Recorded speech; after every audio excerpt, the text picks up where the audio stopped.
why has India not progressed more than it has? If we go to this GDP chart from Google, 1960 to 2018, it doesn't start in 1947, but it does start in 1960. And this is GDP per capita in US dollars. All three of these are not inflation adjusted, and the reasons for that are explained in other videos. But since we're comparing countries to each other and to the rest of the world, it's canceled out on both fronts.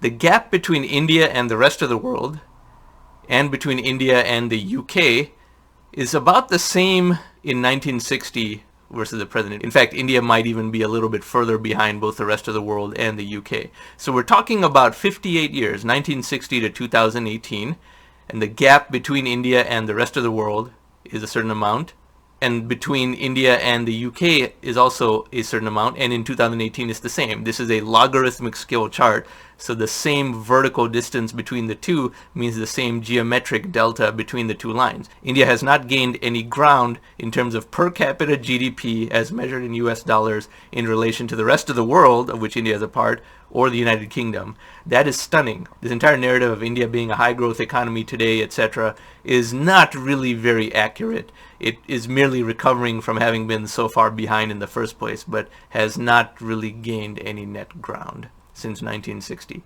And this cannot be blamed on British colonization, because even if the early decades after 1947 were ones where India was still figuring out how to structure its post-colonial governance system and all that, fine, you could give them 30 years, even 40 years after that point. But what about after that? Shouldn't there be a big springback effect? We are now 74 years past that. The state of India in 2021 just cannot be attributed to colonizers who left in 1947, 74 years prior.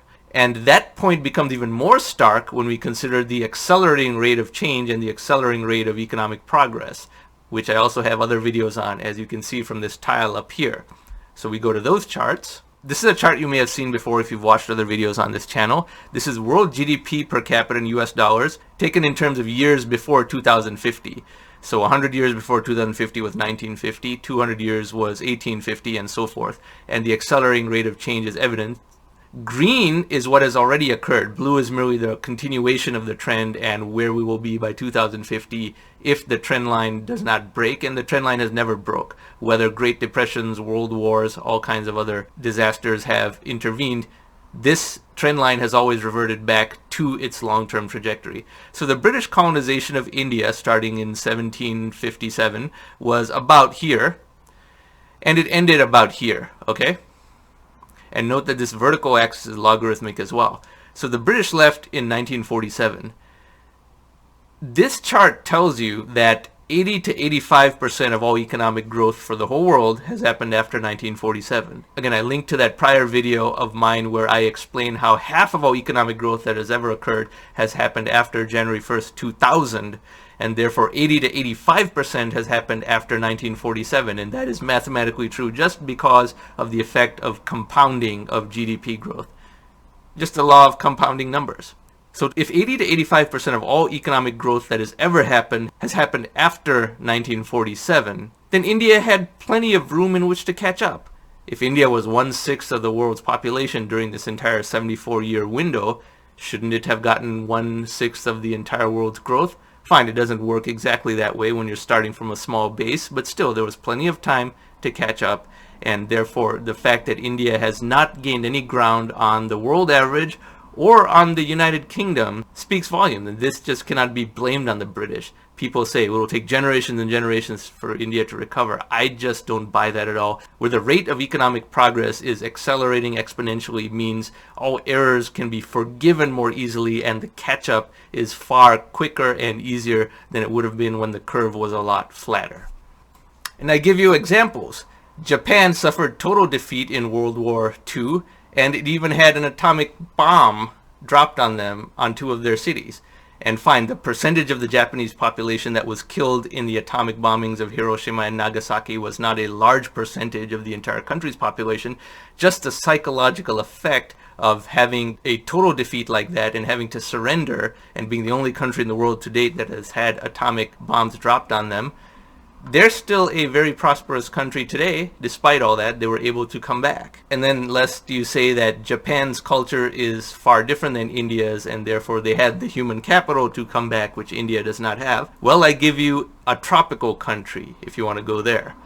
Vietnam is a country that is the same or even more tropical of a latitude than India.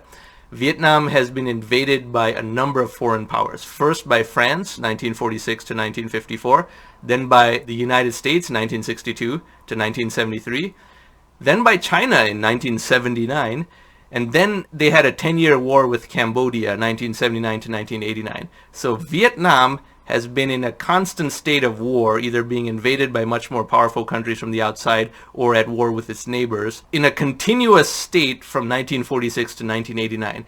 They did not get out of this state of war until 1989, yet today Vietnam is doing much better than India. Its per capita GDP is considerably higher, and its rating on the Human Development Index is considerably higher. India cannot possibly say that British colonization, which ended in 1947, puts India at a disadvantage greater than Vietnam, which was actually invaded in a hot war with actual bombings and killings over a lengthy period that only ended in 1989. Vietnam was in a greater state of disadvantage at a more recent time than India was, yet Vietnam is doing better than India. So it's high time Indians stop making this excuse about British colonization is the reason India is still a poor country. That simply is not true. And for how long will that excuse still continue to be used given the exponential rate of economic growth of the world? Why can't India outperform the world average? And on the last point, which is that of remittances, because the British colonized India, a lot of Indian people speak English, and therefore they have been able to emigrate to other countries where English is used, whether this be the United States, Canada, Australia, New Zealand, Singapore, Hong Kong, the countries of East Africa, or anywhere else where the English language is used. Those Indians then send money back to India. And India is the largest recipient of remittances in total dollars, obviously not as a percentage of the economy. Remittances are only 3% of India's GDP, whereas for some smaller countries, it's in a double-digit percentage. But these are the remittances that India receives per fiscal year, and it's about $90 billion a year now, which is 3% of India's GDP. Notice this 3% number is relatively constant. And another $35 billion a year also go to Pakistan and Bangladesh, which were also parts of India that were colonized. So they have a history of colonization by the British that is identical to that of India. So those two countries combined get another $35 billion of remittances not counted in India's $90 billion a year. This is a substantial injection of capital into India's economy, and it's only possible because the British colonized India, enabling Indians to go to all other places that the British colonized, and Indians are doing well in all of those places. In fact, in the United States, as I mentioned before, Indians are the highest income ethnic group of all, bar none. Out of 95 ethnic groups categorized by the Census Bureau, Indians are number one in household income and number one by some distance as well. And I'll have other videos about that. So these are all the factors to take into account, and I really want a lot of the extremists to come over here and attack me from both sides, but then preferably attack each other, because there's a huge number of people who believe British colonization of India was a tremendously negative thing that is still holding India back to this day. I think I've done a good job of demolishing that argument. And there's other white nationalist types and white supremacist types and just Hail Britannia types who believe that Britain pulled India out of the Stone Age, and that's ridiculous as well. India was in fact more advanced than Britain for all of the first millennium BC, the first millennium AD, and the first 5 to 7 centuries of the second millennium AD. Only by the late 18th century did Britain begin to decisively pull ahead of India and China, for that matter, in terms of any metric of per capita GDP, trade, technological advancement, and so forth. So net, as I said at the top of this video, British colonization of India had some positives, some negatives, but ultimately was a wash in terms of where India is today.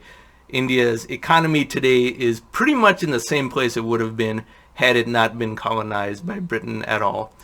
It's probably better off than it would have been had it been colonized by France or Portugal, but that is harder to estimate and calculate. It is definitely not behind from where it would be had it not been colonized by anyone at all versus colonized by Britain. So this video is getting pretty long, but it's meant to be one of those epic videos that draw in a lot of new commenters and subscribers. And I hope the comment section has a lot of battles going back and forth. I'm not going to be participating much in the comment section because each fringe will accuse me of being part of the other fringe. And I've given, I think, as neutral and unbiased of an assessment as I possibly could, and very data driven. So I hope you learned something valuable no matter what your position is on this issue, and maybe I've even changed a few minds. If you like this type of content, I encourage you to subscribe to this channel. We cover a very wide range of topics on this channel, and thank you very much for watching.